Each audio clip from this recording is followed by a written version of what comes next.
Bali sobrang init. Anuhin natin yung drip line. Ito po yung drip line natin.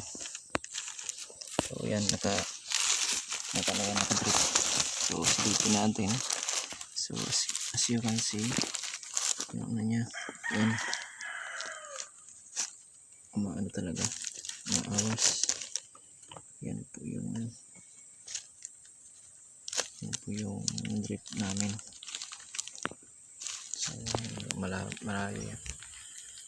Yan, bali sili mais yan po yung alternate para partially shaded yung ating sili.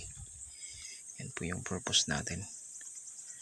Then the same time, yan yung tatalian natin yung mais para hindi matumba yung sili, kasi yung iba nagtutumbahan na.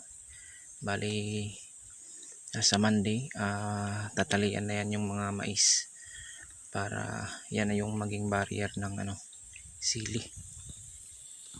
Yan, malapit na rin yung natin mais mamunga. Yung iba maliliit pa pero yung iba malaki na.